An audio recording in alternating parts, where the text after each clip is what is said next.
Hello, world. This is Edward Bevilacqua, editor of La Voce magazine. Today, I have the good fortune of sitting here with Salvatore Gugino, an attorney in Las Vegas.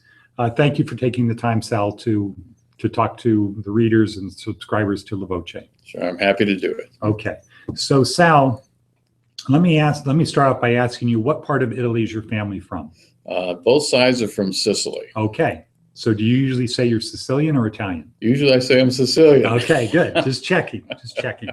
So at the Italian American Club that I'm a member of here in town, and you know about it. Yes, I think they started when you moved here, but we'll get to that. Oh, they in a were second. here before I got here. And about half of the 600 members are Sicilian. And so. Not a surprise. Yeah, yeah. I always, my family's from Abruzzo. And there's a lot of members of the club are Sicilian. And what I observe is people from Sicily that are members of the club usually own their own business. They're very hard workers. They do a very good job.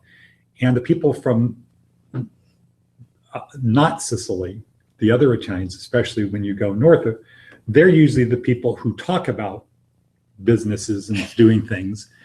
But it's the Sicilians that are really hard workers. And do you think that's true? Oh, I know it's true. Yeah. I can't tell you how many people I know that, I'm originally from south of Buffalo, New York, in a little town called Fredonia. And literally all the people that I know that have moved from there to here, almost all of them have their own businesses. Yeah, and they're virtually all Sicilian, right? They are. Yeah. So okay, so your roots are Sicilian. All four of your grandparents? Yes. Okay, so your Sicilian roots, and I think you said you moved here when you were about 12. That's right. Okay, so that was like in 1980. Yeah, I wish. Okay. It was November of '61. And do you remember what Las Vegas was like back then? Yeah, I think there was like 40,000 people here. Really? Wow. Yeah, it was very small. And there's almost 2 million now, right? Right. Okay. Wow. And so these are the stories of, I ran across a lot of people say, and the road ended there, right? Well, we got here, we came on Route 66 in a 1954 Oldsmobile 88. Wow. How long did that take? It took 6 days. And how many of you came out? Well, there was my dad and mom, and there are 4 kids. So myself, my younger brother, my older sister, and my younger sister. All 6 in the car. That's right. No seatbelts. No Nobody even knew what seatbelts. seatbelts were back then. No, they didn't. Yeah. Okay. And what month did you come out in? It was November. Oh, November. Okay. So you came through weather. You hit a little bit of weather. Well, we left weather. Okay. And in upstate New York, you average over 10, 12 feet of snow a year. Wow. And especially where I grew up. And it snowed in May of the year that I came here. Oh. So even though we left in November and it was cold, and there was snow all the way. There's a lot of snow in Texas. We spun out on the highway in Texas, but we made it in. But when we got here, it was about 75 degrees. Okay. And I remember stopping at Hoover Dam, and we got out and we're looking at the dam, and we've got our jackets off. We're in t-shirts. And I thought, this is perfect. So now, do you remember the first day you arrived? Oh, yes. Okay. And was it excitement, or was it like, oh man, we don't have any friends, or what? Well, it was exciting, and it was a little bit scary too. Okay. In what way was it scary? Well, we didn't know what we were going to get into. School. Yeah, we were apprehensive. Okay. We were starting in a new school. We didn't have any friends. Did your dad know anybody before he decided to move out? Oh, sure. There were tons of guys from Buffalo who came out here on travel cards to work at the in construction. Okay. And they construction was big then. It was huge. Okay. We've had a 50-year building boom. Yeah. So I guess if there were 40,000 people, 56 years, 55, 54 years ago, that's just a million. Yeah, it was a phenomenal thing to see. You know, all the time I was growing up, it was still a pretty small town. Yeah, sure. And it was a lot of fun. Okay. And so, how long of notice did your dad give you before you guys moved? Gosh, well, he came out here before we did, and to see what it was like, and to start work. So maybe some guys he knew said, "Hey, what's your dad's first name?" Sal. Sal. Okay, Sal. Come out to Vegas. You need to get out of there, move out here. We will help you get started. And they did. Okay, so then he came out, sort of got things set up. So you had a house when you arrived? No, we had we were renting a duplex, a Party Phillips duplex, right on the corner of Maryland Parkway and what's now known as Sahara Avenue. Back then it was known as San Francisco Avenue. Okay, and was that the end of the road? Well, on one side, there was nothing but desert. Okay. And then on two sides, there was nothing but desert. Okay. Wow. So, okay, so you arrived excited. What was the excitement part? Well, no matter where you went, it was really an interesting place. I mean, we got here and it was a weekend, so we my dad piled us up into the car and we went over to the showboat, and we had a pancake breakfast. You know, and, I mean, there was a lot of things going on. I mean, the Silver Slipper had like a buffet breakfast for 25 cents, right. And you know, those are in the days when Pete Bomarito ran the place, and it was an interesting place. Now, the Italian American Club is Sahara and Eastern. Yeah. So that was less than probably a little bit over a mile from you, right? I suppose, yeah. Yeah. The Maryland Parkway, I think, is about a mile. Yeah, it wasn't far. Okay. And I think they built the club, that clubhouse, in 61 or something, 62. May have, right about then, yeah. Okay. Interesting. So, and then over the years, you saw it and you said you went to UNLV. Oh, yes. But then you had to leave the state to go to college. I mean, to law school. And to go to law school, yeah. There were no law schools in the state of Nevada, so McGeorge was kind of known as the law school where most Nevadans went. So really? I decided to go there. Okay. And why is that? Why was that? Well, I think it was only 130 miles away from Reno. And so the Reno kids were all going to McGeorge. I see. And they even taught Nevada classes at McGeorge. Okay. So a lot of guys from the South went there too. Got it. Okay. All right. That makes sense. Yeah. Now, did you ever consider Santa Clara Law School? Thought about it. Okay. Just checking. That's where I got my undergraduate degree. So, okay. And then when did you decide you wanted to be an attorney? Probably when I was 7. Okay. Yeah, wow. I've always wanted to do it, and from an early age. And what age did you decide you didn't want to be a plumber?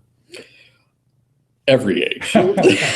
Okay. I used to go out on jobs with my dad, you know, and run copper, you know, because it wasn't any plastic back then, so you'd run copper, and it was hard work. It was tough work. Yeah. And I can still remember before we came out here, he would go out in the middle of winter on these outside construction jobs. Oh. And we're talking tons of snow. Right. And you know, we would shovel the driveway for him so he would get back, but he could be 8 miles away and would be unable to take the road, say for example Silver Creek. The road went right along the lake to get back to Fredonia, and you couldn't get there from here because it was that cold, just because of the snow. Weather. Yeah. And you'd get ice storms and things. So it was I learned early on that I would much rather do something like I'm doing now. Okay. Now, what about food? I eat a lot of it. Mother, My mother, well, I wouldn't say grandmother? that. All my grandmothers were great cooks, wonderful cooks, unbelievable cooks. And on my mother's side, all of her aunts, And did they all live near you? yes, they did. Okay. They all lived in Jamestown or Dunkirk or Fredonia or Buffalo. Okay. And So St. you saw Joseph's them. Day, oh yeah, St. Joseph's Okay. Day, we would go up to Jamestown because they would have all four of my grandmother's sisters were married to guys that owned bars and grills. Ah, And so they would have a giant St. Joseph's Day festival at every single place. wow. And we would have to go to all of them. I hated food on that day. That was the one day I hated Too food. much. It was too much. But they did have, you know, a bunch of card tables down in this one cellar in the shape of a cross with St. Joseph at the end, covered with cookies. Wow. So And now, and this is the non-meat festival, right? St. Joseph's, isn't that where there's no, it's not meat, it's fish or something like that? I don't think so. Okay. St. Joseph's Day was kind of like the equivalent of St. Patrick's Day I see. for Sicilians, and I just it was fun. Okay. Yeah, well, we would eat spaghetti and meatballs and everything else on that day, so I don't think it was anti-meat. Okay. Now, did you grow up calling it gravy or spaghetti sauce? Sugo vindo. What is that? No, I don't mean that. It's not fiendish soup. It's really no sugo sauce. Okay, Yeah. you call it sauce. Okay. Yeah. Got it. Not gravy. No, Okay. no, we didn't call it gravy. Okay. All right. And so did each of your grandmothers, did they make the sauce the same way? No, totally different. Both Each one of them. Each one of them. Yeah. Okay. And which was it like thick, thin? What was the? Well, my mother's grandmother or mother, she made a very sweet sauce. Oh. My grandma Gugino, she made a very heavy sauce that was a lot more spicy. Got it. Okay. They're both good, Yeah. just different. Yeah. I had the same experience with my family where even though it's cousins or sisters or, everybody has their way, and their way to them is the right way. Oh, yes. It's the best way. The other one is not. And well, the thing I thought was interesting, none of them had recipe books that they would make it out of. They just did it a pinch of this, a pinch of that. Yeah, and right. There it was. Yeah.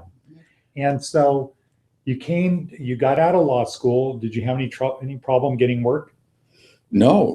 As a matter of fact, the reason I came back to Las Vegas is that I had more than one job offer. Okay, I've heard that. We've interviewed about 6 attorneys so far, and people who went to law school here, so they're young guys, said no problem at all getting work. Yeah, it seems, although I've also heard that in recent years it's been tougher to find jobs. Okay.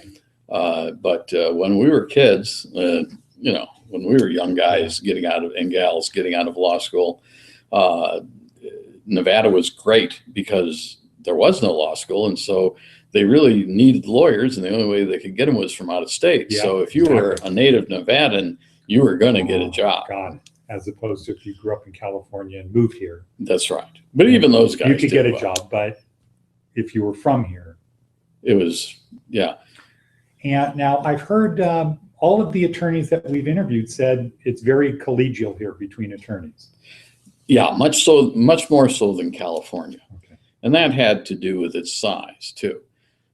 When I first started, they had just stopped giving out keys to the library.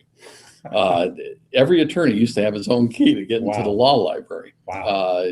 Because there just weren't that many of us. Yeah. And I think there's probably 700 or 800 attorneys when I first started in the whole state. Yeah. And, literally you would go to breakfast before you went to court at Max C's Deli or something. And there was a bunch of guys there, and you all knew each other. Uh-huh. And everybody pretty well got along. And sometimes you'd have lunch with people, and then you'd have dinner, whatever. But it was very collegial. Mm-hmm. And everything was on a handshake. Got it. That was wonderful. And, my hunch is that a lot of the reason things were able to be built in Las Vegas was because everybody got it was in our best interest to be able to build things and have people come, versus in California, in Southern California, it's very hard to do new things because there's somebody always objecting, not in my backyard, or that type of thing.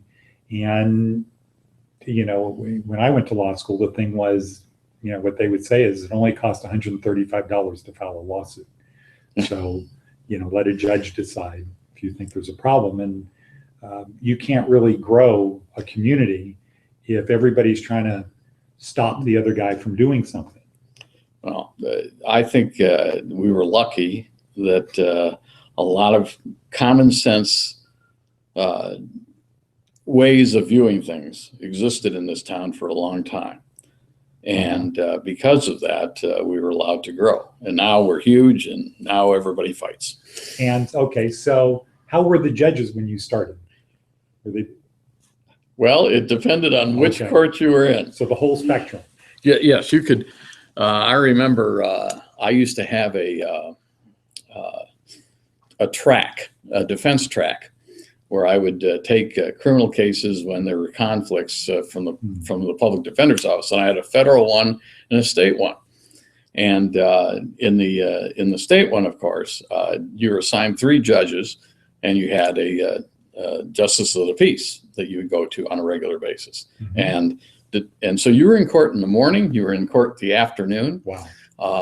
And depending on the morning, you'd be in front of the JP and or the first judge in whatever district department that was. And there was only like, I think 8, maybe less than 8. Wow.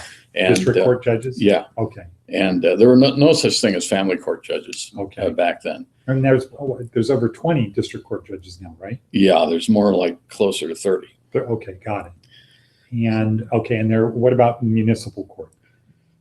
Oh, well, that was a character exercise all of its own. Okay. Justice court and municipal court, it was a different world. Coming from California, going to law school in San Diego, where we have fast track and form filing, I still can't get my brain around how the court system works here with the municipal courts and this court, the justice court and the district courts, and no courts of appeal. Well, we have a fast track system here. Oh, there is? Yeah. Is that new? No, it's been around. Well, it's new, but it's only been, to me, it's new, but it's been around for, I suppose, almost 10 years. Oh, really? Okay. Yeah. Was not aware of that. Yeah. And in the state court system, and it's always been fast in the federal system. Okay. By comparison. Got it. They're both are trying to do the best they can because they're overwhelmed with criminal cases, and so they try to stick the civil cases in where they can get them. Got it. So we're always moving pretty quickly now. Okay. And were you in favor of the court? Here it's Court of Appeals, right? Or is it Courts of Appeal? No, it's probably Courts of Appeal, but it's a Court of Appeals. Yeah. What you have now. And I'm for it. I'm very much for it because the Supreme Court was slammed with the amount of cases going to it. The only problem I have is that they've decided that the appeals court is just going to handle certain types of things that are what I would call pro forma. Things that are more paperwork than they are real decision making. So it's not a lockstep going to the appeals court and then going to the Supreme Court. Okay. Does it go to the Supreme Court and they assign it to the appeals I'm court? not sure, but I think that's probably likely. I think somebody said that to me. I think that's correct. Went to law school in California. No, this guy went to law school here. And I think he said everything goes to the Supreme Court and they decide exactly what's going to happen to it. Mm-hmm. And if they refer it to the appeals court, it's probably not a very momentous case. Got it. Okay. Now, one last thing that I've noticed here in Nevada, I've been here 3 years from California, grew up in the Bay Area, and lived in San Diego, is how approachable political officers are, people that have been elected officials are. Oh, well, yeah. In California, you can't get to your state or federal representatives. You can't get to them.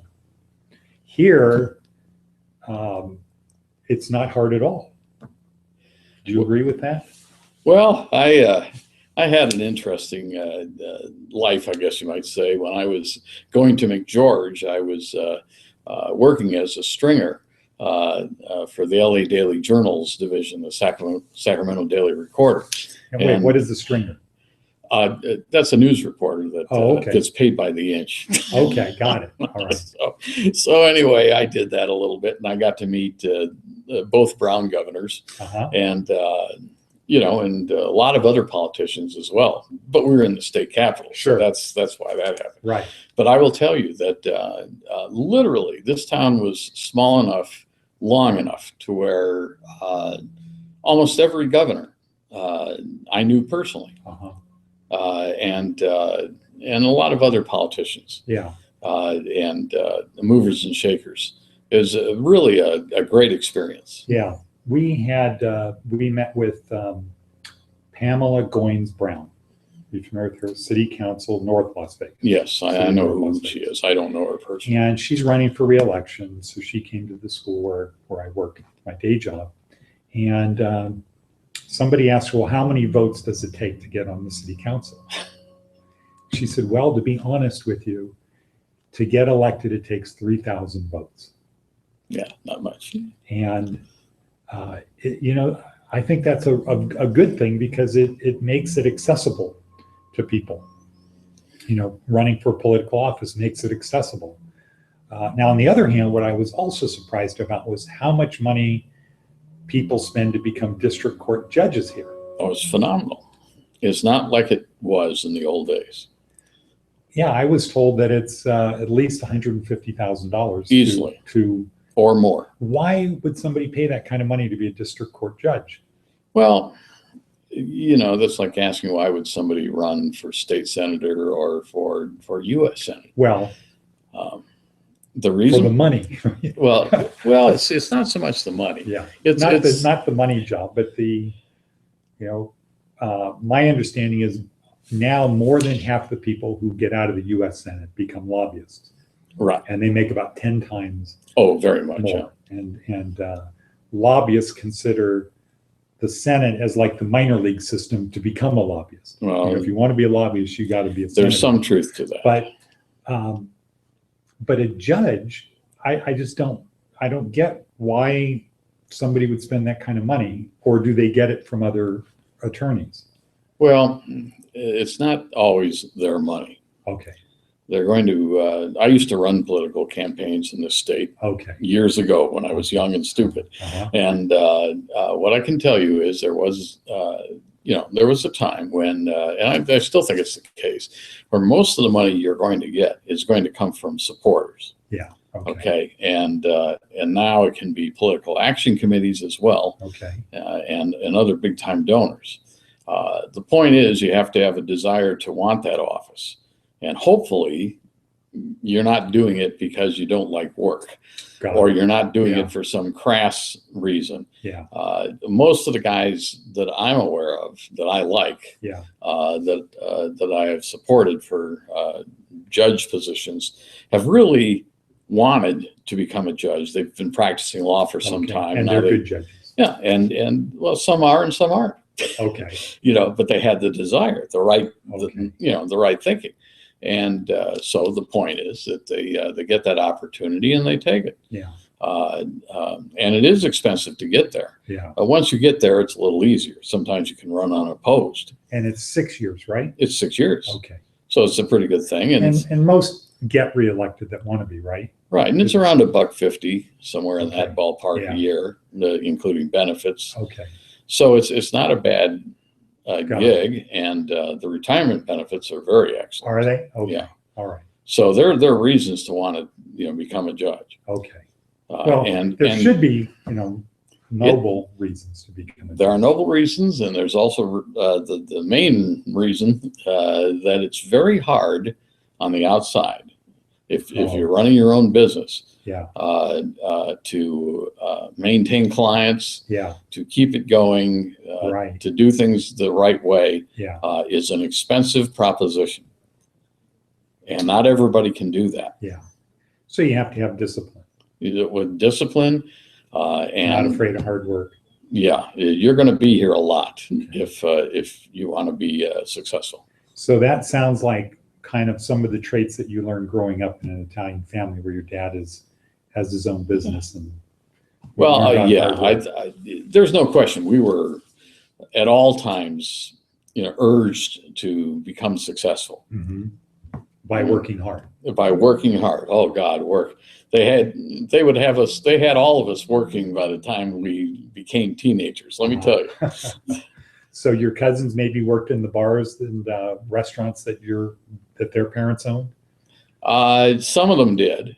Where I came from, Fredonia is surrounded by grape vineyards. Oh, really? I used to pick grapes in the summer for $1 a crate. Wow. Wow. You know how much it takes to fill a crate to get $1? Okay. It's horrible. And, so you learn an awful lot, when you do jobs like that. Everything from, I did tons of jobs. I had my newspaper routes. I did the nifty nickel. 4 a.m. I'd get out and put out the nifty nickel. And then I worked in a grocery store, worked in a paint store, worked in the casinos. That paid my way through school. Tons of jobs. And there wasn't really an expectation of it has to be fun or easy, right? That was just, you do it because it was a means to get where you needed to go. And so you just didn't dwell on, I don't like this job. What you dwelled on was doing the best you could in the job that you had so you could keep it. Okay. And then so you could move on to the next thing. So, one of the people I talked to said, what is it about Italian Americans? He said, here's what it is about Italian Americans. We exceed expectations. We'll work at something. We just don't do the minimum. We work at something till we exceed what people expect. He said, that's where you have these car designer people. They just didn't build a car. They built a Ferrari, or they built a Maserati, or the Lamborghini. Sure. Clothing, these clothing designers, entertainers. They just didn't go out and do the minimum that was expected. They went beyond that. Italian food, Italian restaurants. My family was in the construction business in the Bay Area, building homes. And I grew up in an environment was you don't do the minimum, you do something that you'll be proud of doing. Well, I like to think that fear drove us, really. Fear of not having a job. Okay. You worked till you dropped because you wanted to succeed, and you couldn't succeed if you weren't working, and so you did work. And you tried to do the best you could at every job, and certainly, the way I looked at it, I didn't want anybody to ever say about me, "Oh yeah, I knew that guy. He didn't work hard." And I had my own goals, knew where I wanted to go, and this was a means of getting there. But it didn't mean that you treated it like a means of getting there. You treated it like the best job you ever had in this world, and pushed forward. Well, we're going to close on that, because that is fantastic advice. And I think all of our viewers and subscribers and readers of La Voce are behind you 100% on that. So thank you very much, Sal, for your time. It's my pleasure.